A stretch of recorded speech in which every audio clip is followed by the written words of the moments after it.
Where does the Palestinian Authority get its money? 65% of the Palestinian Authority's budget comes from where? Well, it's got to be Western society. No. Okay. It's much worse than that. Oh, no, don't tell me. It comes from Israel. Pay for slay works like this. Every terrorist arrested, from the minors up to the oldest, they receive a salary as an employee of the Palestinian Authority. The salary goes up with the time that you've spent in prison. When the Arab says that he wants to murder the Jews, he wants to murder the Jews. He actually means what he says. He does. Imagine if you had someone who put up a big Broadway sign, I'm going to pay you $500 to murder a black person.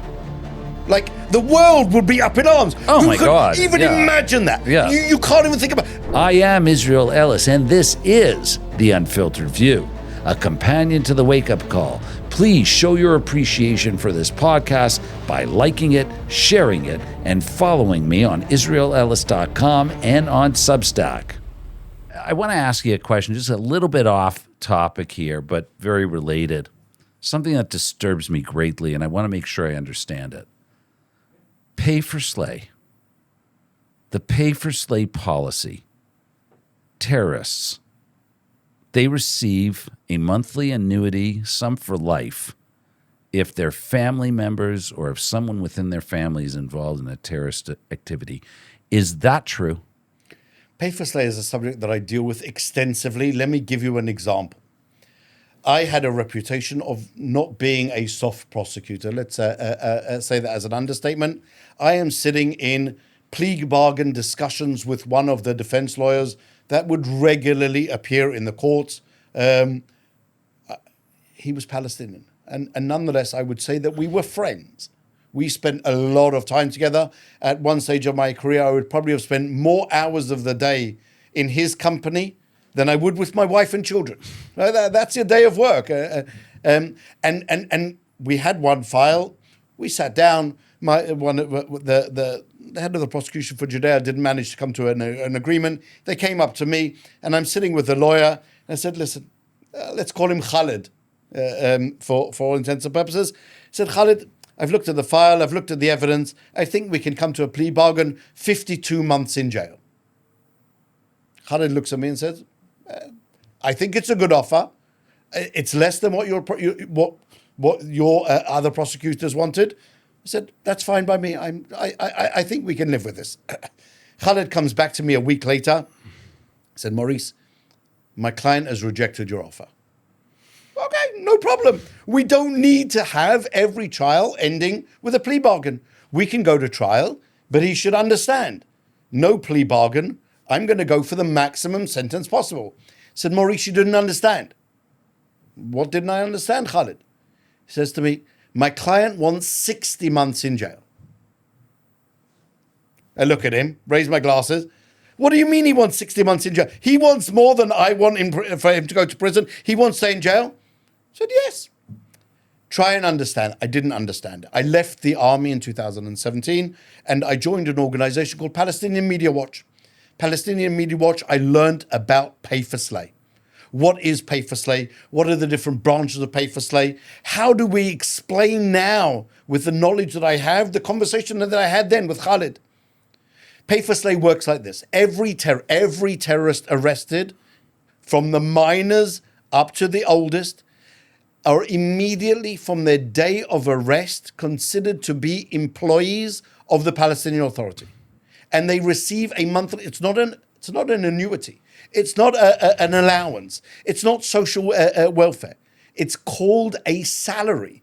They receive a salary as an employee of the Palestinian Authority. The salary goes up with the time that you've spent in prison, right? That just shows how it has no connection whatsoever to any type of social benefits, social welfare. It's the same salary that's paid to everyone, whether you're a rich terrorist or whether you're a poor terrorist, everyone gets the same salary. How do I know that? Because I cross-examined the representative of the Palestinian Authority in the dock as part of a civil case against the Palestinian Authority. Organized, this is a bureaucratic, organized... No, it's not. Okay. It's not organized. It's a law. Understand that. It's not just a process. Sorry, it's not it's a just law a policy. where? It's a law that was passed by the Palestinian Authority in 2004, law number 19 of 2004. The law of prisoners and released prisoners says, A, the prisoners are the fighting class of Palestinian society. B, the Palestinian Authority, the Palestinian National Representation, the PLO, is prohibited from reaching any peace agreement with Israel until every last prisoner is released, including Abdallah Barghouti, 67 life sentences. He must be released for them to consider peace.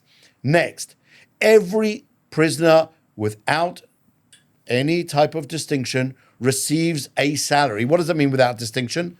If you're from Hamas, you should receive a salary. If you're from Fatah, Mahmoud Abbas's party, even though these factions are separate in their own and they political fight and they fight with each other. Fatah and Hamas internally are mortal enemies.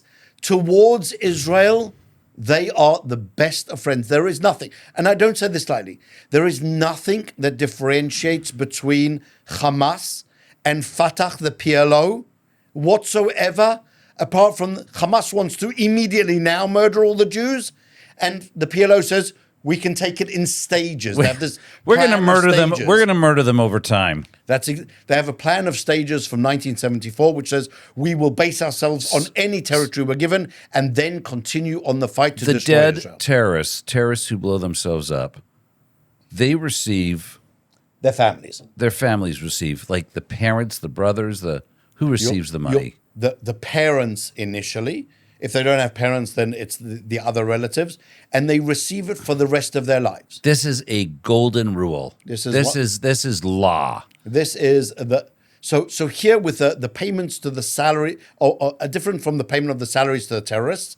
The second part of pay for slay is this incentivization of the families of terrorists who have been injured or the dead terrorists. They are paid an allowance, it's called. There it is called an allowance by the PLO. It is guided by internal PLO. How much of this death money are we talking about? What is a suicide bomber going to receive? What will his family receive? A suicide bomber's family receives at least 1,400 shekels a month. Okay. Right?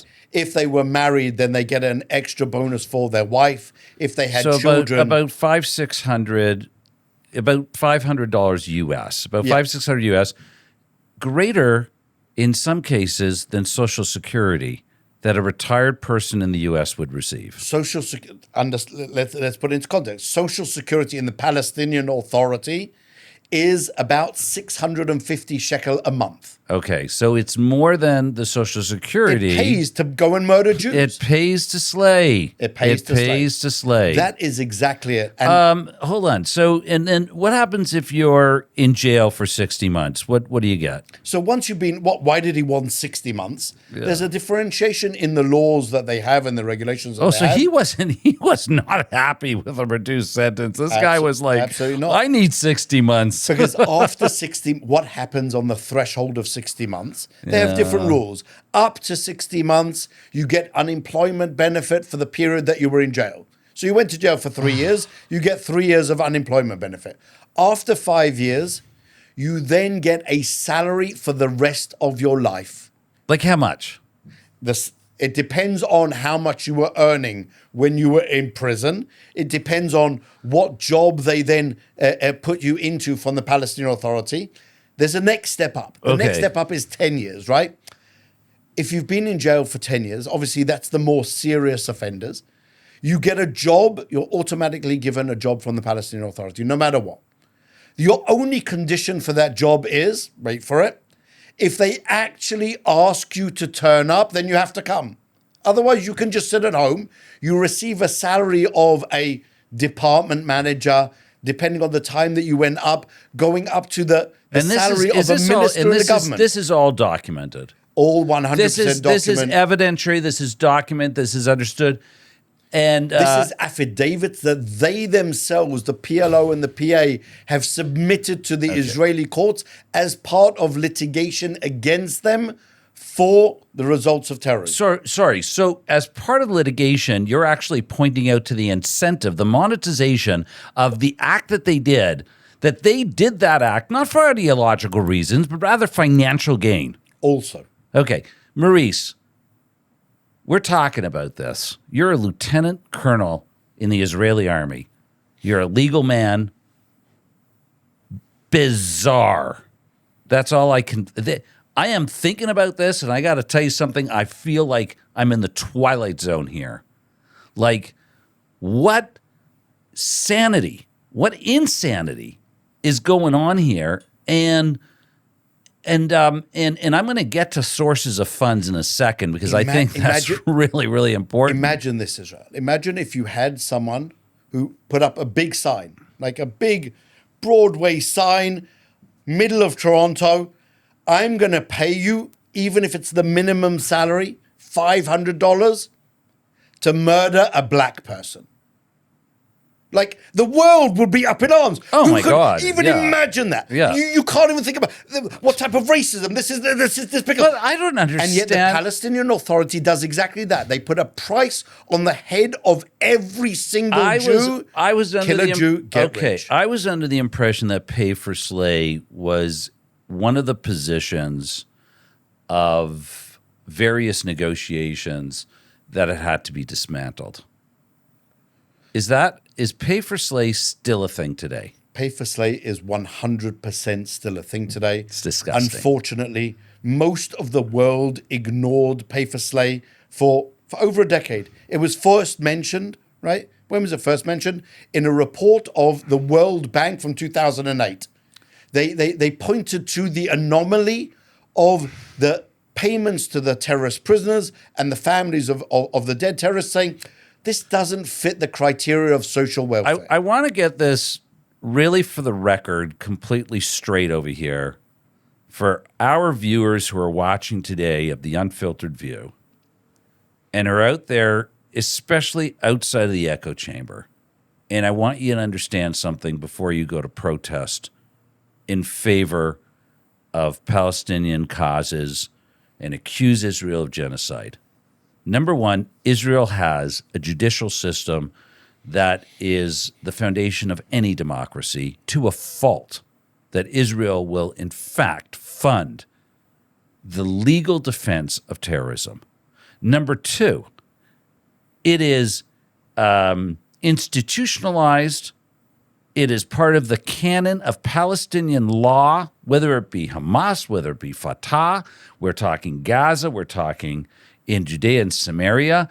It is entrenched a pay-for-slay policy that if you go out and you murder a Jewish person or conspire to murder a Jewish person, sorry, not just a Jewish person, an Israeli, which, by the way, could be an Israeli Arab as well, you will receive compensation for the rest of your life. And if your life has ended in that day, in that task, your family will receive that compensation. And you know where that money is coming from, don't we? It's coming from around the world and Israel. Well, I want to talk about that. The funding is a huge subject. So the first ones, I have to say, to really do anything substantial was President Trump. 2018, the passage of the Taylor Force Act. What is the Taylor Force Act? Taylor Force Act says that any U.S. the U.S. has different heads of aid to the Palestinians. The major head was called the Economic Support Fund. The Taylor Force Act conditioned all of that aid to the Palestinian Authority. We're talking about $250 million a year on the abolition of the pay for slay. Who was Taylor Force?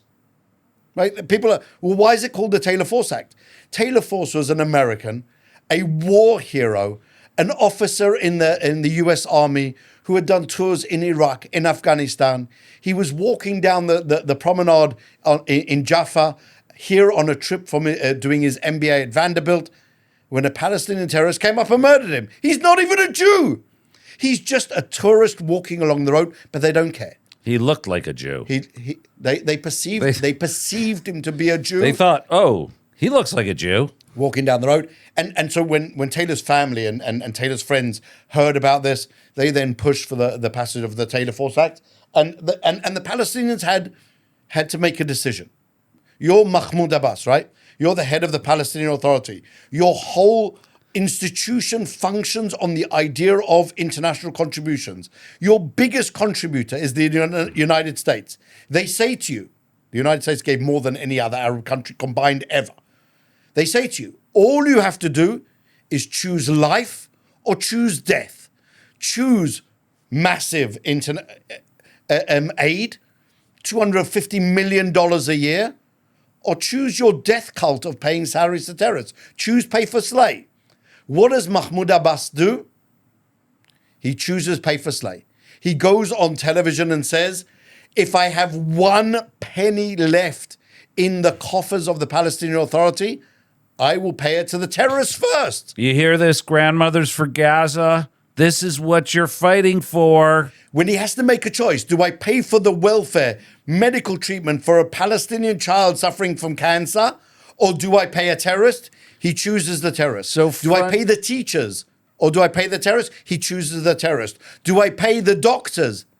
Saving lives. This is the battle we're in. We're in a battle between the lovers of life and the lovers of death. Civilization and barbarism. This is what people don't get. They don't get that what we're dealing with is a death cult. You know, in my book, I call it A World Gone Mad, and I capitalize the word mad as M-A-D capitalized, which is the acronym for mutually assured destruction, which is something that worked in the arms race between the East and West. We always knew that as long as we can keep in check with enough arms to destroy the other person, that we wouldn't have another World War III. And the idea is because it was based on one simple tenet, and it's that the Russians love their children too, that there is lovers of life, that when you are dealing with people who value life amongst all, you have leverage that no one's going to push that button. What people do not get, what these useful idiots on campuses protesting for the rights of Palestinians, the right to be paid as terrorists to kill people, to murder people, what they don't get is that there is no leverage for negotiation. There is no diplomacy, because when you're dealing with the levers of death, how do you negotiate? Where is the leverage? We're talking about funding, Maurice. We talked about everywhere. Okay, so let's talk about where the funding comes from. I'm going to mention UNRWA to you. $1.6 billion budget, most of which has gone to manufacture tunnels in Gaza that have been used and to supply, and most of the people employed are Hamas terrorists. That money is also going towards the Palestinian Authority. They get a good chunk of that money, and they're using that money as part of their pay-for-slay policy. UNRWA money comes from countries all over the world, including Canada. Canada contributes over $30 million a year to UNRWA. The irony of all this is that our children, who are Canadian citizens, who have done the noble deed of joining the IDF as lone soldiers, whose lives are at risk because of the funding of the Canadian government of organizations like UNRWA, who are funding terrorists who are out there to try to kill my child. This is the sick reality that I am faced with. So let me tell you an outrageous story which focuses on Canada and UNRWA and the Palestinian Authority. I don't know if there's much that can outrage me with respect to Canada and what's gone on here in the disillusionment, but go ahead. Try me out. So the Canadian government, if I'm not mistaken, under Prime Minister Harper, stopped Canada's contributions to UNRWA. Absolutely. Right? The Honorable Prime Minister Harper was a friend of the Jews, an ally. He understood it. He saw it. I believe that he was also a friend of the Palestinians, but that's a different discussion. So he stopped the funding. As a Canadian, we got to be the friend to everybody. Well, why do I say he's a friend to the Palestinians? Because UNRWA's sole purpose is to perpetuate this idea that the Palestine refugees, so-called, will one day democratically and demographically destroy Israel. They will return the right of return to Israel. UNRWA is the only. It's a refugee agency that never settled one refugee. It's a refugee agency that is the only refugee crisis that continues to grow and grow and grow, and there's no subtraction to UNRWA. And that's a whole other. We could talk about that. But UNRWA is definitely one source of funding. So Prime Minister Harper stops the funding. The government's changed. Comes in the new Prime Minister, and he wants to return funding to the Palestinians, return funding to UNRWA. They come to a framework agreement, right? The framework agreement basically says UNRWA is going to set up its own ombudsman that will then make sure that UNRWA is keeping all the rules of neutrality that it is required to keep as a UN organization, and then we will renew the funding. Great idea. Phenomenal. It's revolutionary. UNRWA is actually going to be doing what it's meant to be doing, respecting its duty of neutrality. The Palestinian Authority then implements new school books, right? In these new school books, what happens with UNRWA? UNRWA teaches the curriculum of the host nation, as it were. So they teach the curriculum to the Palestinians of the Palestinian Authority. They write a report. They say to Mahmoud Abbas, we've gone over your new school books. We have a problem. X, Y, Z, and they give a long list of examples, really phenomenal. All of these examples breach our duty of neutrality.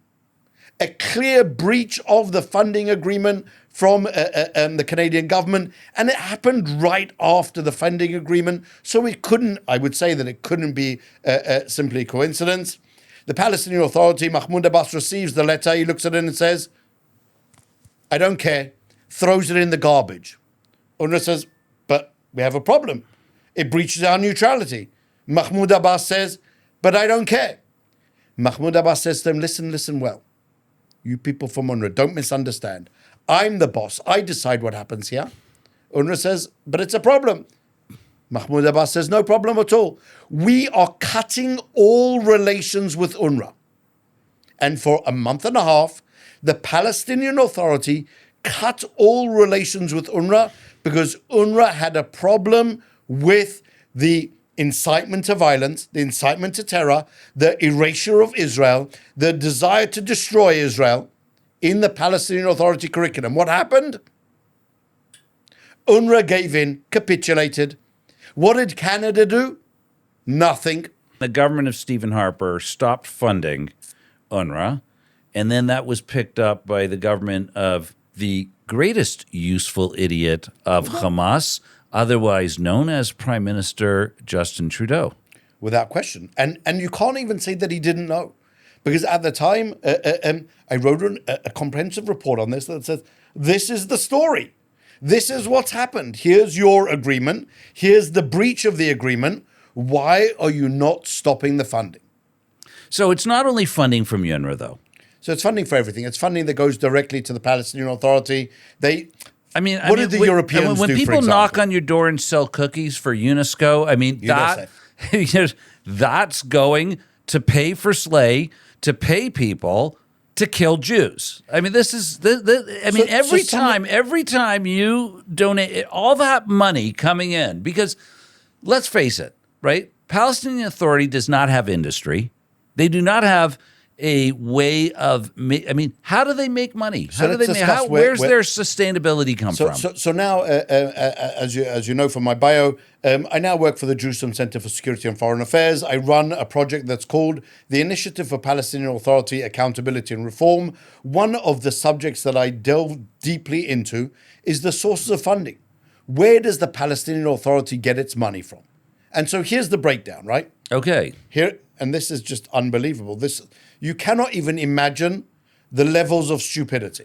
So 65% of the Palestinian Authority's budget comes from where? well, it's got to be Western society. No. Okay. It's much worse than that. Oh no, don't tell me. It comes from Israel. Okay. It's part of the Oslo Accords. Right. It's part of that experiment with human beings. How is it possible, Maurice? How is it possible that the money that we contribute to Israel, I mean, that I raise, that the federations, that people, that this money, how much money are we talking about here? Just give me a number. Give me a number. It's not donor money that comes into Well, Israel. Whatever. It's Israel money, it's tax money. Fine. It's money that Israel used to collect before the Oslo Accords and said, you know what, we have to find a way to fund this. Where is this money coming from? So there are 4 sources of this money. Okay. Right? As a tourist, for example, you'll know that when you buy or purchase anything in Israel, VAT. When you go to Ben Gurion, you go to the VAT right. stand, you get your VAT back. Okay. What the Oslo Accord said is that we're going to take the VAT that Palestinians buy goods in Israel, right? The world is promoting BDS. The Palestinians, 90% of their exports come to Israel. Now, let's put that aside. Over 50% of their imports come from Israel. Put that aside. They buy goods in Israel. We're going to take that VAT, instead of giving it back to the individual merchant, we're going to give that money to the Palestinian Authority. Okay. Right? So that's one source of income. So this is, VAT from within the Judea and Samaria that's collected? When Palestinians, either in Judea and Samaria or in Gaza, pay VAT, purchase the 65% of that VAT, or all of it? All of that VAT goes to the Palestinian Authority. Okay, fine. So that money that's been collected, it's tax collect. Okay, source number one. Source number one. So source number one is VAT. Collected in Judea and Samaria. But again, source number it's not two, going back to the individual merchant. It's going to the Palestinian Authority. I got it. Right. Source number two. So if you're in Gaza, for example, but if you're in Israel and I'm an individual, and the way that these sort of value add taxes work is that I submit the last sort of it's the last tax collected that gets submitted to the government. Yeah. But I get the input credit back when I purchase something. So if I pay tax on this studio, for example, as part of my production, I get that tax as an input credit. You get it back. And I get it back personally. But if I were in Judea Samaria, I wouldn't get it back. What does the Oslo Accord say? Okay. The Oslo Accord say that you're going to pay VAT for the hire of the studio. We're going to give that money back to the Canadian government. Right, not to the individual. No, fine. That doesn't exist anywhere in the world. That's an important thing. Okay, second source of income. Palestinians working legally in Israel, whether from Gaza or from Judea and Samaria, they go into Israel. They pay income tax on the salary that they earn. That income tax is then taken and given to the Palestinian Authority. Again, imagine you're working here in Israel as a foreigner. Right. You either pay income tax where you live or here, depending on the agreement. In no situation would Israel, you have an American working in Israel, Israel collects the income tax and gives it to the US government. So that goes to the Palestinian Authority. Next. So that goes to the Palestinian Authority. That's two. Three. That's number two. Number three, you have excise duties, right? What are excise duties? Imports. For imports on specific fuels and things like that. Fine. Everything is imported to the Palestinian Authority via Israel. The Israeli company that imports the fuels for the Palestinian Authority pays excise duties. They take that excise duty and give it to the Palestinian Authority. That's the third source. The fourth source is import duties, right? Palestinians organize or buy goods from China. Right. The goods land at Ashdod. Yeah. Duties. Right. You pay the duties, and they take the duties again. They get the duties. The money doesn't go back to a tax exemption to the importer. The money is put together, regardless of this. The fact is that all of these funds that are generated with the infrastructure and society within Israeli society to do with its relationship with Judea and Samaria, with Gaza, and yet these funds are finding their way back into the hands of the Palestinian Authority, who are using these funds as part of the pay-for-slave policy. 65 shekel out of every 100 shekel that the Palestinian Authority pays to terrorists comes from Israel. That's unfortunate. 65% of every action that they do, that they carry out to incite It's kind of and like reward and incentivize terrorism comes from Israel. it's kind of like Israel has got it Battered gun wife to its syndrome. head. It's okay, battered battered wives. wife I like syndrome. that, but we know every single day that we are going to get battered by the Palestinian Authority. One day they will, if they have their way, cut off they that will funding, murder and us. if we cut off that funding, then we're considered. We're changing the Oslo Accords. Right. How can it be? Israel committed. What did the Oslo Accords say? Are we able to change that? So I wrote a whole article about this saying, well, what did the Oslo Accords say? They basically said, why is Israel giving them? We are buying peace. That was the goal of the Oslo Accords. We're going to give you a lot of money to educate to peace, to educate the population to coexistence, to educate the population that you can live side by side with Israel. And what have they done? They've taken all of that money and they've used it to incite terrorism, to incite violence, to educate to hatred, to reward terrorism, everything that is against the Oslo Accord. So it's like you buy a house, you enter into a contract with the seller. Every single day of the year, you give him the full price of the house. He never gives you the house. Would you carry on? Would you say that Israel's in an impossible situation? No. We are not in an impossible situation. Unfortunately, we are suffering. And I know this is something harsh to say about really a truly unbelievable leader. He has his, obviously, criticism. He has his fallbacks. An unbelievable leader like Prime Minister Netanyahu.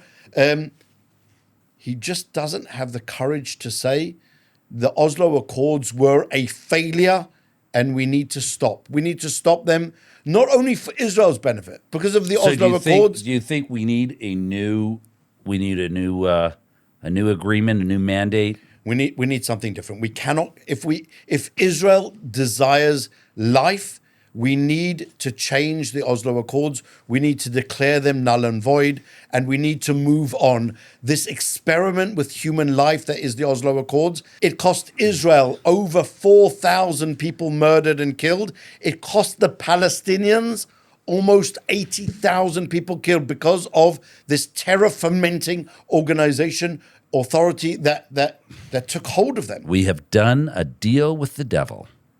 100%. Yasser Arafat was the devil incarnate. He lied about everything. But that is, deception. Deception warfare. Deception is a tenet of Islam. When you talk about, so how does Yasser Arafat describe the Oslo Accords in a talk that he gave in Johannesburg just after they were signed? He describes them as nothing more than the Hudaybiyah agreement. What is the Hudaybiyah agreement? That's the agreement that Muhammad signed with the Al-Qurayshis to say that we're going to have peace. 10 years, there won't be any war. 2 years later, he invades. And that's exactly what Yasser Arafat said. But deception, what is that Arabic word for it again? Hudaybiyah. Hudaybiyah. Hudaybiyah. It Right. was the Hudaybiyah agreement that Muhammad signed and then breached. And this is the entire thing. This is what that just blows me away. All of these sit down, negotiate, ceasefire with Iran, negotiate another deal with Hamas, another deal. It's like insanity. We do the same thing over and over again, trying to expect a different outcome. Do not these people get it that they are negotiating with people who have a superseding principle of Hudiyah, of the idea of deception, that you are supposed to deceive your enemy? There is no word that you can trust. There is only, really, at the end of the day, we need to... we just need to listen to them. They say that they want to murder Jews and destroy Israel. When your enemy says that they want to murder you and destroy you, all you have to do is actually not be racist, not be condescending, and say, when the Arab says that he wants to murder the Jews, he wants to murder the Jews. He actually means what he says. He does. No, Maurice, this poor little Maurice, man doesn't mean that. I think that this is all just, it's spectacular. It's spectacular in the sense of just it's mind blowing. And out of this, what has come from me is this whole idea of pay for slay. You've confirmed it. That money is out there. It's coming. And the fact that that money is coming from within Israel, or not, it's not coming from Israel, outside money into Israel. It's coming from the infrastructure, from the taxes. This is something that our own Israelis are paying for to some extent, okay? And this pay for slay. But then it's the rest of the world as well. So let me give you an example. Yes. The Europeans, right? The Europeans say, you know what? We've heard about pay for slay. We don't want our money going to pay salaries to terrorists. We are going to fund only our money will only go to pay the salaries of the teachers. Okay.